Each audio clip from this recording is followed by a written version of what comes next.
नमस्कार, मैं दीप सिंह। उम्मीद करता हूँ आप सब स्वस्थ होंगे, सुरक्षित होंगे और लॉकडाउन का पालन कर रहे होंगे। हीरे की तरह काबिलियत रखते हो तो अंधेरे में चमका करो। हीरे की तरह काबिलियत रखते हो तो अंधेरे में चमका करो, रोशनी में आकर तो कांच भी चमका करते हैं। महात्मा बुद्ध की ये लाइन मुझे याद आती है। आज महात्मा बुद्ध जी का जन्मोत्सव भी है। आज हम महात्मा बुद्ध जी के विषय पर आज चर्चा करेंगे और एक पंक्ति और मैं सुनाना चाहूँगा आपको कि विचार लो कि मृत्यु हो न मृत्यु से डरो, कभी मारो परंतु यो मरो की याद जो करें सभी, हुई नहीं यूं सो मृत्यु व्यर्थ जिए व्यर्थ मरे, मरा नहीं व्यक्ति जो जिया न आपके लिए, वही पशु प्रवृत्ति है जो आप ही चरे, वही मनुष्य है कि जो मनुष्य के लिए मरे।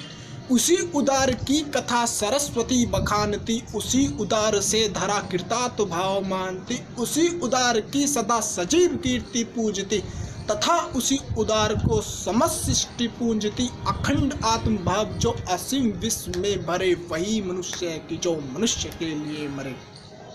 सहानुभूति चाहिए महाविभूति है यही, वसीकर्ता सदैव ही बनी हुई स्वयं में, विरुद्ध बुद्ध का दया प्रभाव में बा, आह विनीत लोकवर क्या ना सामने झुकारा, आह वही उदार है परोपकार जो करे, वही मनुष्य है कि जो मनुष्य के लिए मरे। जी हाँ, वही मनुष्य है जो अपने लिए न जीकर दूसरों के लिए जीते हैं। ऐसे ही महान पुरुष थे महात्मा बुद्ध, जिन्होंने सत्य अहिंसा का मार्ग अपनाया और पूरे विश्व को भी मार्ग अपनाने को मजबूर कर दिया। मुक्ति, एक दुखों से मुक्ति, संसार के मोह से मुक्ति, उन्होंने जीवन में अपना धर्म अपनाया, इस पर काम किया। वैसे उनका जन्म कपिलवस्तु में हुआ। पिता को यह चिंता थी कहीं सन्यासी ना बन जाए, क्योंकि जो पंडितों ने जन्म कुंडली बताई थी कि यह सन्यासी बनेंगे बहुत बड़े। इस विषय में उनको बहुत चिंता सताने लगी, तो उन्होंने राजपाट में ऐसी व्यवस्था बनाए रखी कि न किसी भी प्रकार का कोई दुख ना हो, किसी भी प्रकार की कोई दुख की अनुभूति ना हो। उन्होंने सारी सुख सुविधाएं रख दी। उनकी शादी भी हो गई, उनका एक पुत्र भी हुआ राहुल। फिर उनको एक चाहत लगी महात्मा बुद्ध को कि मुझे बाहर भी जाना है, और बाहर की सैर करने के लिए निकले। लेकिन उससे पहले उनके पिता ने ये आदेश दे दिया कि ऐसी कोई आम चीज़ नहीं आनी चाहिए जिनसे महात्मा बुद्ध को दुख हो, उनके बेटों को दुख हो। तो वह जाते हैं सैर करने के लिए। उनका एक सारथी होता है जिसका नाम होता है चन्ना। तो वह जा रहे होते हैं तो उन्हें एक बूढ़ा आदमी मिलता है। तो चन्ना से पूछते ये कौन है। चन्ना कहता है महात्मन, ऐसी ही दशा होती है, हर व्यक्ति की बूढ़ा होता है। फिर वह आगे जाते हैं, फिर एक बीमार व्यक्ति को देखते हैं, बहुत ही बीमार व्यक्ति होता है, वो दर्द से करा रहा होता है। तो चन्ना से पूछते हैं ये क्या है। कहते हैं, चन्ना कहता है कि ऐसा ही होता है, जब बूढ़े होते हैं फिर हमारा शरीर पीड़ा देता है हमें। फिर वह आगे जाता है, आगे देखते हैं मृत्यु, मतलब एक आदमी को 4 कंधे पर रख के ले जा रहे होते हैं। तो कहते हैं ये कहाँ ले जा रहे हैं। कहते हैं ये मृत्यु हो गई है। तब उन्हें पता चलता है कि संसार में मृत्यु भी है। उन्हें पता नहीं होता है, क्योंकि उन्हें इतनी सुख सुविधा दी जाती है कि उन्हें दुख का पता नहीं चलता। फिर उन्हें दुख की अनुभूति होती है उस दिन।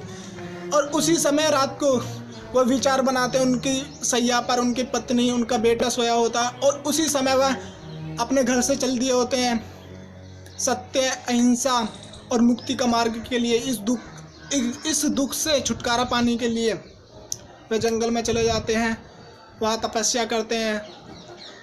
और कुछ दिन बाद उन्हें बोधि वृक्ष के नीचे तपस्या करते हैं, और वहाँ उन्हें ज्ञान प्राप्त होता है।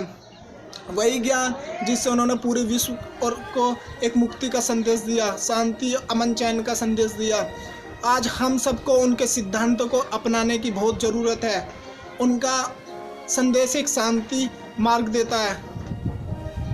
उनके जो चचेरे भाई थे, बचपन में जब खेला करते थे, तो एक बार क्या हुआ कि देवदत्त ने एक हंस को मार गिराया। वहीं सिद्धार्थ खड़े थे, तो सिद्धार्थ ने देखा कि ये दर्द से कर्रा रहा है, तो उन्होंने उस हंस को पकड़ा और राजमहल में ले गए। कह रहे हैं कि इन्होंने इसको मार दिया और ये क्या हुआ। देवदत्त कहता है ये मैंने मारा है, ये मुझे दे दीजिए हंस। सिद्धार्थ कहता है नहीं ये मेरा हुआ, मैंने इसे बचाया। तो राजमहल में जाते हैं तो वहाँ फैसला जो आता है यही वही आता है, मारने वाले से बचाने वाला बड़ा होता है। शुरू से ही उन्होंने ऐसे काम किए जो सभी को चौंका दे। एक महान कार्य शुरू से ही वे करने लगे। जब वह बड़े होते गए तो उनका देवदत्त जो चचेरा भाई था, वह जब वो संघ में कार्य कर रहे थे अपने, तो वह संघ का प्रमुख बनना चाह रहा था और इसी के लिए उन्होंने उनको मारने की बहुत यातना करी। एक पत्थर भी गिराया देवदत्त ने पहाड़ से, लेकिन वह फूल की माला बनकर उनके गले में आ गया। देवदत्त ने भीलों को मारने के लिए कहा महात्मा बुद्ध को। जब उन्होंने भीलों को आदेश दिया तो भील जब उन्हें मारने गए तीर से, तो वो फूल की माला उन पर बन के चढ़ गई और उनका स्वागत कर दिया। तो वह भी हतप्रभ हो गए और उनके चरणों में गिर गए। बाद में देवदत्त को अपनी क्षमा उसने स्वीकार करी और क्षमा भी मांगी, अपनी गलती का उसे एहसास भी हुआ। एक बार महात्मा बुद्ध कहीं जा रहे होते हैं भिक्षा मांगने के लिए, तो वहाँ एक घर से एक व्यक्ति निकलता है और कहता है तुम तो हट्टे कट्टे दिखते हो, तुम तो काम करने वाले हो, फिर ऐसी भिक्षा क्यों मांग रहे हो। तो जो महात्मा बुद्ध ने कहा आप चुपकर हैरान हो जाएंगे। उनकी मैं परिभाषा आपको बताता हूँ, उन्होंने क्या कहा था उससे कि ज्ञान की खेती करता हूँ, विवेक और वैराग्य ही मेरे अनाज हैं, सत्य और अहिंसा मेरे बीज हैं, त्याग का पानी देकर फसल उगाता हूँ, ध्यान ही मेरा साध्य है, साम और दाम ही मेरे बेल हैं, इसकी मदद से मैं मानवता की खेती करता हूँ और यही मेरा नित्य का कार्य है। जब उनकी ये बात सुनते हैं तो वो नतमस्तक हो जाते हैं, उनके चरण में गिर जाते हैं और उनसे अपने शिष्य बनने की मांग करते हैं। ऐसे ही उन्होंने अपने वचनों से, अपनी वाणियों से पूरे संसार को मंत्र मुग्ध कर दिया। उन्होंने शांति का संदेश दिया। आज हम सबको उनके नियम को अपनाना चाहिए, उनके वाणी, उनके वचन कर्म को अपनाना चाहिए, जिससे हम एक नए जीवन की प्रारंभ कर सकें। एक प्रसंग और सुनाता हूँ, ध्यान आता है, काफ़ी अच्छा प्रसंग है। जब महात्मा बुद्ध के पास उनकी पत्नी और बच्चे आते हैं तो कहते हैं तुम्हें क्या अधिकार था कि तुमने अपने बच्चों को छोड़ दिया उस रात्रि को और अपनी पत्नी को छोड़ दिया। आखिर हमारा क्या अपराध था, आखिर इस बेटे का और उस पत्नी का क्या अपराध था कि आप छोड़कर चले गए उस संध्या रात्रि को। तो महात्मा बुद्ध ने कहा उस समय इसके पिता सिद्धार्थ थे और तुम्हारी पति थे सिद्धार्थ, लेकिन अब वो सिद्धार्थ नहीं है, अब वह महात्मा बुद्ध हैं। शरीर का कोई महत्व नहीं रह जाता आत्मा बदलने से। जब आत्मा बदल जाती है तो शरीर का कोई महत्व नहीं रह जाता। हम सबको उनकी कानून व्यवस्था जो उन्होंने शांति का मार्ग दिया, अमन चैन का, वही एक मार्ग पूरे विश्व को एक मोड़ पर ले जा सकती है, अमन चैन के रास्ते पर। एक बार बिंबिसार यज्ञ कर रहे थे और एक छोटे से बकरे की बलि चढ़ाना चाह रहे थे।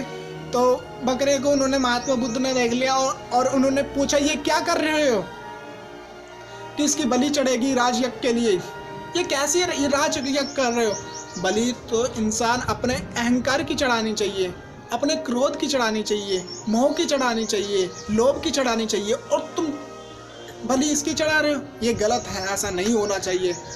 बिंबिसार ने ऐसे ही किया, उसकी बलि नहीं चढ़ाई और अपने सत्य के मार्ग पर वो भी चल दिया और उनके शिष्य बन गए। एक बार अंगुलीमान से उसकी भेंट हुई। अंगुलीमान की आपने सबने कहानी सुनी होगी कि वही डाकू जो बहुत प्रसिद्ध था, जो मार मार कभी कहा करता था, वो भी राम राम का पाठ करने लग गया था। आखिर क्यों? आइए उसी विषय पर मैं एक छोटा सा प्रसंग सुनाता हूँ आपको। महात्मा बुद्ध से एक बार अंगुलीमान की भेंट होती है। अंगुलीमान कहता है रुको, कहाँ जा रहे हो, मुझे अपनी ये उंगली दे दो, मैं उंगली काट के अपनी माला में चढ़ाना चाहूँगा। तो महात्मा बुद्ध ने बड़े मुस्कुरा के कहा लो मेरे हाथ काट लो और इन्हें चढ़ा लो। कह रहे बिल्कुल चढ़ाऊँगा, मैं इन्हें काट के चढ़ाऊँगा। महात्मा बुद्ध कहते तो मेरी एक बात सुनो, ये जो तुम पेड़ देख रहे हो, इसकी जो टहनी देख रहे हो, इसकी काट के दिखाओ मुझे। और तुरंत काट देता है। महात्मा बुद्ध कहते हैं अभी से जोड़ कर दिखाओ। कहते तुम पागल हो। अंगुलीमान महात्मा बुद्ध से कहता है तुम पागल हो क्या? हर इंसान तोड़ मरोड़ सकता है, बर्बाद कर सकता है, नष्ट कर सकता है, कुछ भी कर सकता है, लेकिन उसका निर्माण, उसको जोड़ना हर किसी के बस में नहीं है। जब महात्मा बुद्ध की ये बात सुनता है तो वह भी चौंक जाता है और नतमस्तक हो जाता है, उनके चरणों में गिर जाता है, उनसे माफ़ी मांगता है अपने किए की। और वह भी उनका शिष्य बन जाता है। जो कभी कभी मार कर करता था, वो भी राम राम का पाठ करने लग गया। ऐसे महान पुरुष की आज जन्मोत्सव है। हम सबको फिर से मैं यही कहना चाहूँगा, उनके शांति मार्ग को अपनाना चाहिए। अहिंसा परमो धर्म, यही सबसे बड़ा धर्म है। हर जीव आत्मा में एक आत्मा होती है, उसका ध्यान रखते हुए हमें किसी की हिंसा नहीं करनी चाहिए, और यही मानव धर्म है, अहिंसा परमो धर्म। बस मैं आज के लिए अपनी वाणी को इतना ही विराम देना चाहूँगा, और उनकी जन्मोत्सव पर ये विचार हम सबके लिए बहुत प्रेरणादायक होंगे। उम्मीद करता हूँ आप सबने इस कहानी को ध्यान से सुना होगा, उनके पर्सनल विचारों को ध्यान से सुना होगा, और अपने सभी मित्रों को ये शेयर कीजिए वीडियो। और जिन्होंने मेरे चैनल को अभी तक सब्सक्राइब नहीं किया, वो चैनल को ज़रूर सब्सक्राइब कर लीजिए, बेल आइकन दबा दीजिए। वीडियो आपको अच्छी लगी हो तो लाइक कर दीजिए, कमेंट कर दीजिएगा। बस आज के लिए इतना ही, फिर मिलूँगा आपसे। जय हिंद, जय भारत।